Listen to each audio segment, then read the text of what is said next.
Alrighty. So welcome back to another episode of Teach Traffic. I am your host, Alana Wexler, and today I'm really excited to be interviewing Mike Jackness from Ecom Crew. Mike, if you're not familiar with his journey, has built and grown a seven-figure brand, sold it, and now on another e-commerce journey. So he's got lots of wisdom to share in terms of what it takes to build a seven-figure e-commerce brand, and also, what he's working on right now in 2021. So welcome to today's show, Mike. Yeah, it's great being here. Great seeing your face, even though it's just on Zoom. I feel like we've lived 6 lifetimes since we saw each other a year and that's a bit of a change ago. It's kind of crazy, oh my God. Yeah, I met you, Mike, at Seller Summit in Miami, which is the other side of the world for me. It was definitely a long haul journey. It's a long journey, yeah. It was a long journey. But when was that? That was the end of 2019, wasn't it? I believe. It's all a blur. I thought it was 2020, but I guess it must have been 2019, obviously, because of the pandemic. So it would have been May of 2019. Yeah. Coming up on 2 years. It feels not that long ago, but it's been a while. And we all know that lots has happened. 2020 for most people was definitely a write-off of a year. So anyway, thank you for taking time out of your day to come on today's show. So why don't we start with, for people who aren't familiar with your journey, you created and built an e-commerce brand called ColorIt, which is, I'll leave you to sort of explain what that is, but do you want to maybe talk about your journey with ColorIt? And I guess what I'd really love to know is, why you chose that product, and your lessons from growing that brand. Sure.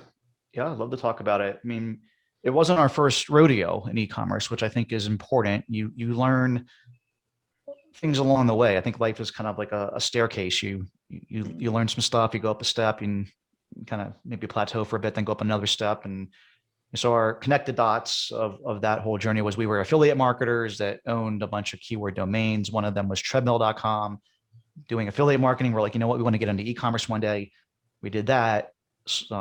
Realized we didn't want to do drop shipping or sell, big heavy pieces of equipment. So we bought another business called Ice Wraps. Also, we owned cuttingboard.com, the domain name, and went off into those things. And you learn things along the way. And so you're asking specifically, like, why ColorIt? Why coloring books for adults? It's kind of a random thing, right? And so really what it came down to was we learned all these like little idiosyncrasies along the way that are hard to learn from reading a blog or listening to podcasts, but you just being in the trenches realize, like, drop shipping has a lot of positives, but there's a lot of really big frustrations for someone like me who likes to be in control and wants to make sure that if I sell something, I can actually deliver it. And we were running into a lot of problems with that. It was also, big heavy pieces of equipment, having to ship that on trucks. Wasn't nearly as reliable as UPS or FedEx. Selling other people's products, you run into, so does everyone else. Other people can sell those same products, and now you're competing against other people that do what you do, or even worse, the manufacturers themselves that are competing against selling against you. And now you've got map pricing issues or multiple people on a listing, all these different things. And so we realized all of that and wanted to create our own brand. And we settled on coloring books after just doing tons of research. I mean, there's just all kinds of things that we looked at, from ballet shoes to tactical gear, which we ended up getting into tactical gear eventually anyway.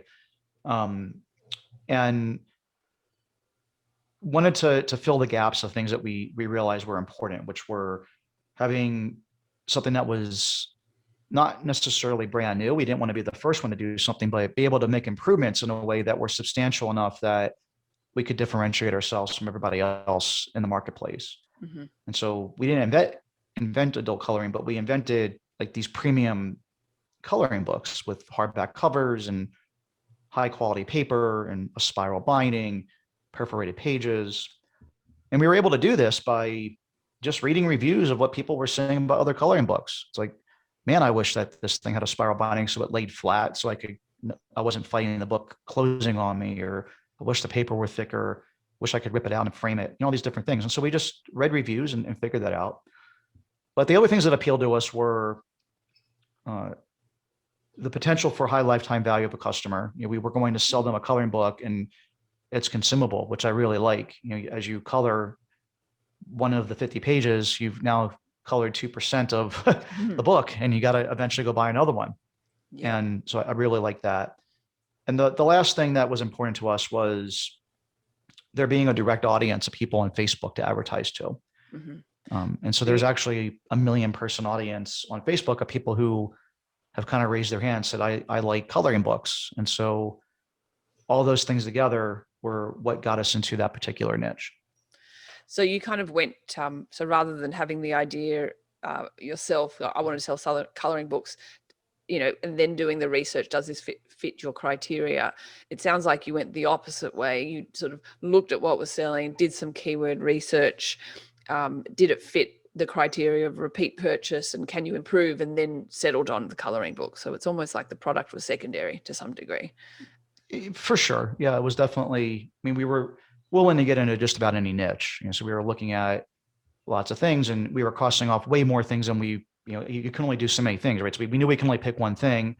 I also don't like to have analysis paralysis. And so like when we came across coloring books, it was actually one of these things where like immediately I knew, it was like within 48 or 72 hours, we were already like buying a domain name and getting started on the project, because I knew like this checked all the boxes. But it was all those previous experiences I mentioned that led up to know. You had to sometimes just have previous experience to know, like, oh, this is it. I feel like sometimes some of the work you do that isn't necessarily that fruitful is just the hard work up front to be able to put yourself in the position where you create your own luck. And I feel like that that's definitely what we did. Yeah, awesome. All right, so you decide on that product, obviously, and everyone sort of says, oh, you got to build a brand, What would you say are some of the steps that you took to build the brand of ColorIt? This is a fine line, right? Because depending on who you talk to, you'll get different responses. And for me, it was just one of these things where I think you got to be all in and committed. So you have to do some upfront work and invest some upfront dollars to be thinking about like what you want your brand to look like. And so we picked the brand name, ColorIt, and bought ColorIt.com. We looked at several other brands, but we knew we didn't want to rebrand later. This happens a lot. People buy some like 3-word domain with dashes or ends in .info or something and regret it later. And so we invested a couple $1,000s and got a good domain name. We spent money and developed a good logo, from day one, and just kind of had like all of our collateral in place. We designed nice packaging, and presented way above our weight, which I think is very important. Where it's just your perception of what you are to the public, even when you're selling your first dozen items, is that of a much bigger company. And so that really just set us up in the right spot to kind of take the next steps, which are important, which are, I think as you're going through things, you're listening to customer feedback and integrating what they have to say into your future products. And you're just working towards having a good perception of what you are in the marketplace, I think is very important. Yeah. So starting out, I'm sure you were faced with the conundrum of, launching your products. Do you launch on your own website first, ColorIt, which it sounds like was a brand new domain, versus launching straight on Amazon and then driving traffic to Amazon? Mm-hmm. How did you form the basis of that decision of which you did first? So we ended up launching on Amazon first, and I still advocate. This is obviously 2016 we're talking about here, late 2015, early 2016. And so things have changed quite a bit. It's been 4 years, but that's a lifetime in e-commerce. Yeah. But still, I think that Amazon's a great place to do this because they have built-in traffic, right? And so you can throw something up there, do some PPC, and you immediately have eyeballs. It's a little bit more difficult to do on your own website. Not only is the traffic more difficult to get, but creating a website that presents as well as Amazon does is just a lot more work. There's a lot more upfront time involved with creating a Shopify site. You really need like a whole host of products to really kind of fill out your your website to make it look legitimate, and you're going to spend thousands of dollars on creatives and just making the website. So we decided to launch on Amazon first, but we did some upfront work to secure the brand name and the domain name and all these things first. And our hypothesis was that we're going to make this amazing coloring book with all the features I talked about earlier, and it'll be received very well in the marketplace. And if it isn't, we're willing to have spent $10,000 or $15,000, whatever it was up to that point, and write it off if we were wrong. But you got to, kind of be convinced that your convictions or your thesis is right, which we were. And immediately we realized that we had about a 85 to 90% perfect product hit right out of the door, and the rest of it we corrected in our second volume.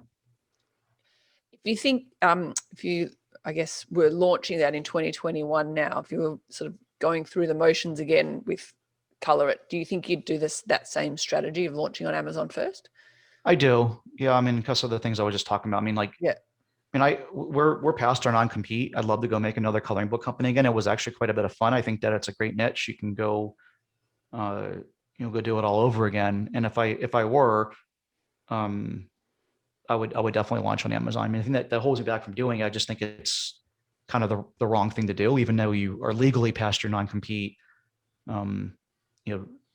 If I always like to treat people I like to be treated, it's like if someone, paid me millions of dollars, or I paid someone millions of dollars, and then they went off and started becoming my competitor a couple of years down the line, I would be kind of irritated by that. And so I don't want to do that.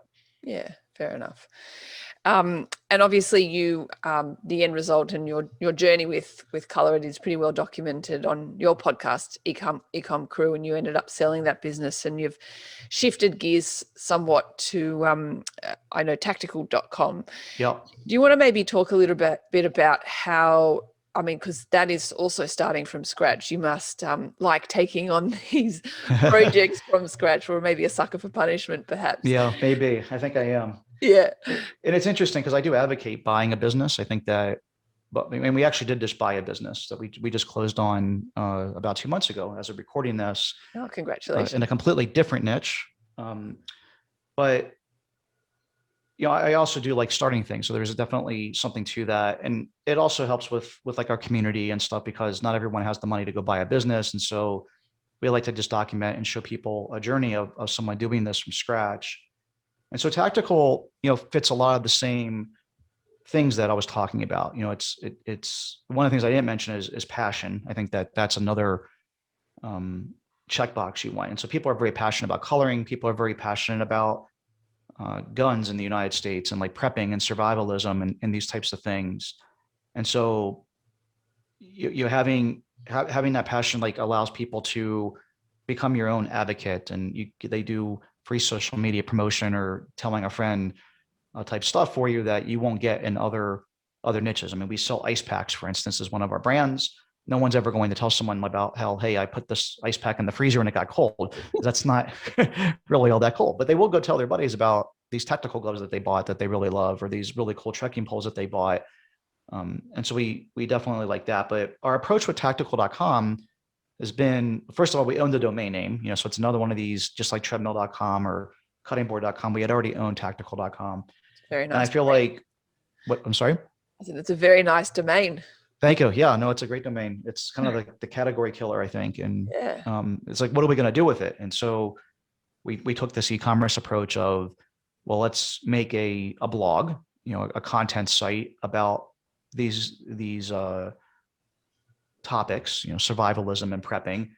And 95% of what we do will be getting traffic to that blog about these general topics, but a few articles here and there are product review articles about things that we want to eventually launch. And that drives affiliate revenue and also allows us to eventually sell our own products through those links and have an unfair advantage to all the other people trying to sell those same products on Amazon.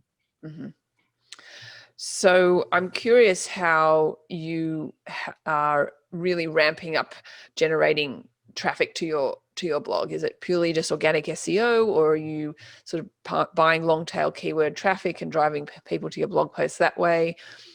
what is your traffic strategy in really building up tactical.com? It's, as of right now, just 100% organic SEO type traffic. And so we're investing all of our money into just writing great content. We have a few full-time writers now on staff that do nothing but write content for tactical.com. We're releasing probably 1 or 2 articles a week, whatever it is at this point. And these are 2,000 to 4,000 word articles that are well researched and have lots of graphics in them, and are well thought through, not just kind of sloppily put together.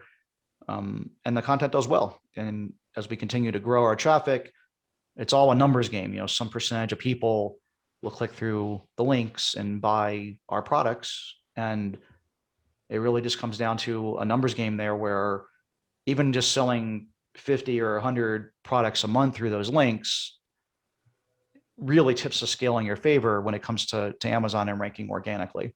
I'm curious if you're really leveraging that organic traffic by retargeting those people and possibly only running retargeting campaigns. So you said your main traffic strategy is organic SEO. So you're generating a bunch of traffic to your site. Are you then retargeting those website visitors possibly, to the Amazon affiliate products as well? We don't, not at this point. What we do try to do is, when they're on the site, get their email address. It is definitely a big focus. We have lead magnets on pretty much every page, and try to at least get their email when they're on site. We do pixel them. And so we do know that we can run ads to these people in the future, but it's what I found and we haven't even really tried. So maybe it's one of these things where we should be doing it and I'm just wrong. But what I found is, after spending over $1 million on Facebook ads, if you aren't like perfectly targeting somebody, it's hard to make money on them. And so like advertising someone about a particular product that we might sell, like gloves, when they were just looking for how to boil water in the woods, it's just too far of a gap to try to make that connection for somebody. And so we haven't done that to this point. Yeah, fair enough. So what would you say are some of the lessons that you had learned from building and growing ColorIt that you're applying with your new business of Tactical, that you sort of learned and, I guess pivoting it accordingly? Yeah, I mean, building that email list. I mean, I was, for ColorIt, 52% of our revenue came from email. Amazing. It's crazy, right? On $1 million business. Yeah. And so we've worked really hard to collect email addresses. ColorIt was also, I mean, it wasn't the first time I had learned this lesson, because I've been out on my own doing various internet marketing since 2004. But in the e-commerce space, we had never really done any content marketing for whatever reason. We were just focused on other things. And so with ColorIt, we really had started writing a lot of content, like what are the best colored pencils? What are the benefits of coloring? Just tons of different, like I love the whole like answering questions approach to content marketing. And because that's usually what people type in.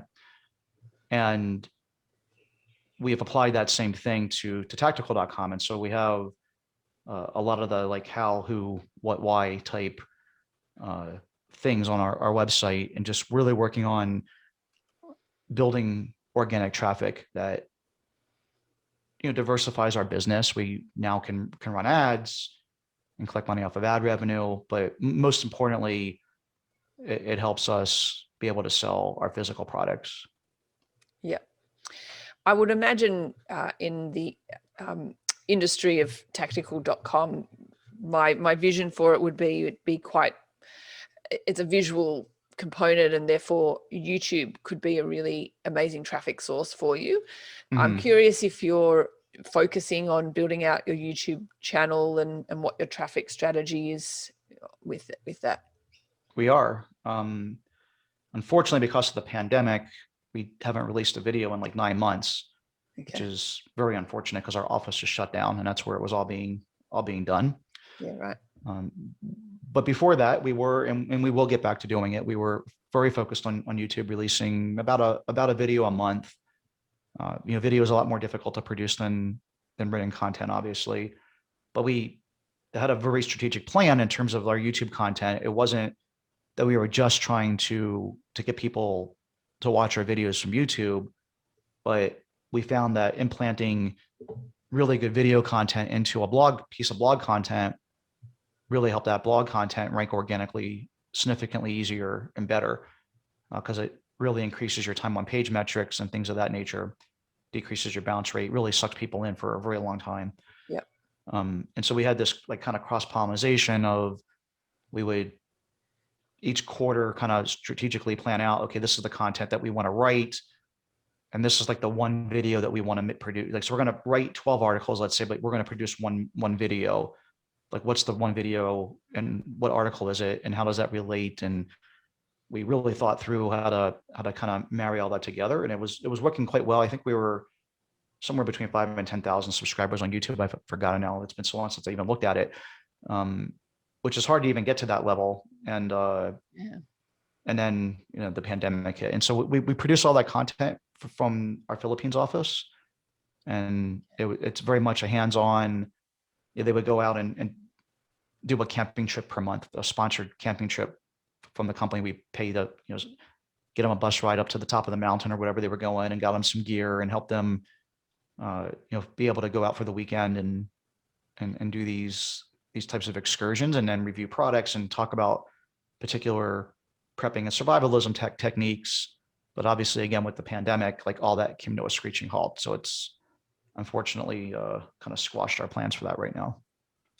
As it has squashed many people's plans Yeah. around the world. I mean, unfortunately, the Philippines has been hit harder than just about any country in the world. I mean, they've had a very difficult time keeping the pandemic under control. I think a lot of that probably stems from, so many people use public transportation, which is very tightly packed in. So as soon as you try to open anything back up, it just all spreads like super quick, because everyone, 90-something% of the population is packed in, just in the transportation sector alone. Then you have a lot of people working in call centers or other very tight quarters, and it's been very difficult for them to keep things under control. So we've been fortunate enough that we've been able to keep our people employed and help them work from home and all these different things, and try to do the best we can for them to help them through the hard times. But one of the things that we had to accept was YouTube content was going to just have to wait. Yeah. Obviously, I know from observing your journey with ColorIt and your other ecom pursuits, that you very much take a long-term approach with building your asset, which is obviously I'm a big believer in that as well, and rather than short-term tactics. So I guess, what are some of and obviously your approach with organic SEO is a very long-term approach with building an asset. What are some of your other, I guess, long-term strategies that you're applying to tactical.com? I guess, one must have a long-term vision of what you'd like it to become. Mm-hmm. So I'm just curious of what you would like it to become, and B, how the process by which you're going to get it there. Yeah, I mean, I think you hit the nail on the head with the content. I mean, that's the biggest part. What Tactical has been, that's kind of the whole thought process and part of the journey. And now you're right. I do take that long-term approach. I think that's always just been my style, where a lot of people want to make money right now. They want shortcuts. They want a secret sauce or some secret pill that's going to like make them money right this second. And a lot of times those things do exist. Like, it isn't like you can't go out and do these things. I mean, we see them all the time. We obviously run a community and know all the black hat tactics of the day. But again, I maintain that's how to make money right now. And you're constantly stressed about, oh, now I can't use super URLs anymore. Like, what's my new thing? Well, I'm going to go do search, find, buy, or, whatever. Yeah. And it's constantly changing. You're just one step away from Google or Amazon or one of these behemoth companies from squashing. They're trying to play whack-a-mole to stop people like these guys from doing these things. And so instead of playing that game, which I used to do when I was younger, because I just didn't know any better, and it seemed to be the way that a highly motivated, hustling type person would just make money. I mean, I'm not saying I didn't do these things, but as I've gotten older, I've realized that, wait a second, like instead of playing that game, why don't I just become who they really want?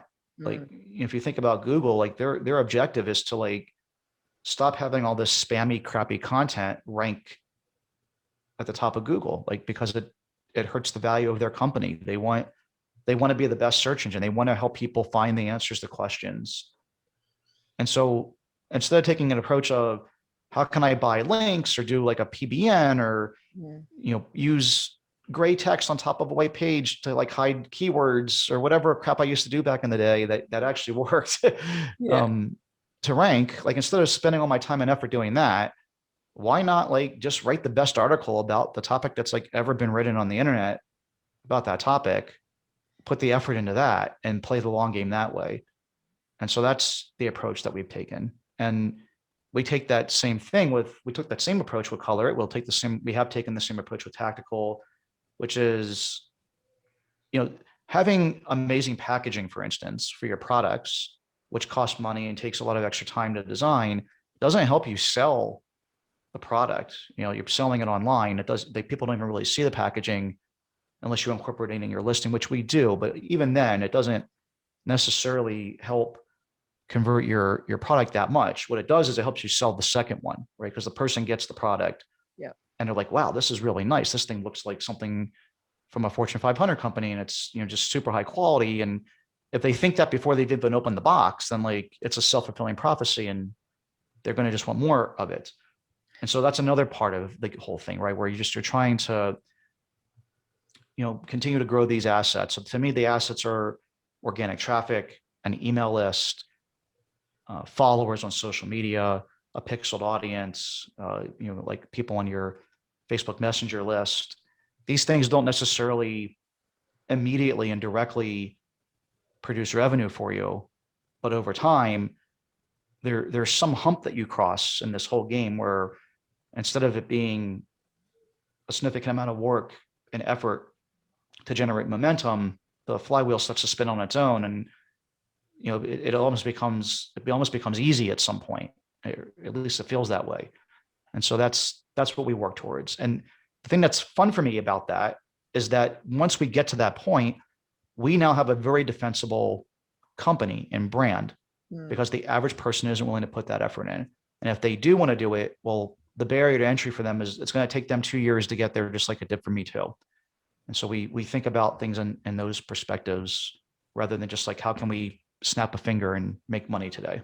Yeah. And I think that's very much the long-term and sustainable approach in really building an asset that you can ultimately sell. And because that's what you're selling a prospective buyer is that defensible asset, that recognizable brand, that consistent long-term SEO traffic, that email database that you've been emailing regularly, etc. All of that really has a compound effect in building an asset that you can sell, which is a testament to, I guess, you taking that very long-term approach and not doing these little hacks or quick tricks that you can game the system for 5 minutes and then, as you say, Amazon or Google playing whack-a-mole.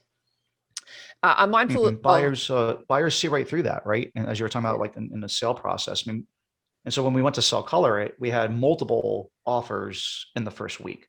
Yeah, just because people were like, "Wow, this is a great brand," and it meets all these things that you just were rattling off there, and yeah, I mean, obviously in the end game, the ultimate end game, when you go to sell the business, it really pays off. Yeah, for sure. I'm mindful of the time and I don't want to take up too much of your time. So I guess my sort of final question that I wanted to ask you is what has been some of your biggest challenges in building Tactical to where it is today, or in really growing it to that next level? Where do we start? First of all, we have gotten hit by a Google penalty, which has been very frustrating. Right.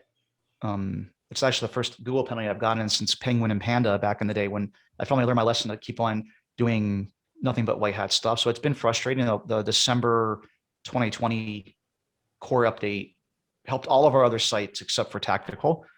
So it's been very frustrating because, like, they don't tell you why. my thesis at this point is just the next time they do an update or the one after that will be fine. We're just going to continue doing what we're doing. There's nothing to correct or whatever. I mean, our traffic is still up year over year. We did take a huge hit from that. So that's been frustrating. It's been frustrating to keeping my team motivated through that. For me, like it hasn't really swayed me a bit, because I mean, I know we're doing the right thing, and eventually it'll come back. And so that's been very difficult.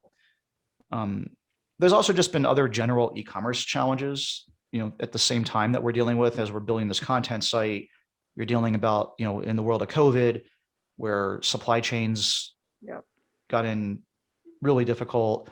The cost of shipping has increased significantly. You have the Trump tax, the Trump tariff, or whatever you want to call it, which has just basically been a huge tax on our business. We paid over $250,000 in tariffs at this point, which is just a tax to us. Like, we can't really pass that through. And so the thing that's been tough is we've been doing this in a shrinking margin world. We kind of built the business around one set of circumstances and business model and business plan, and the math has changed a little bit. And so that's been the other difficulty that we've been dealing with over the last year or so.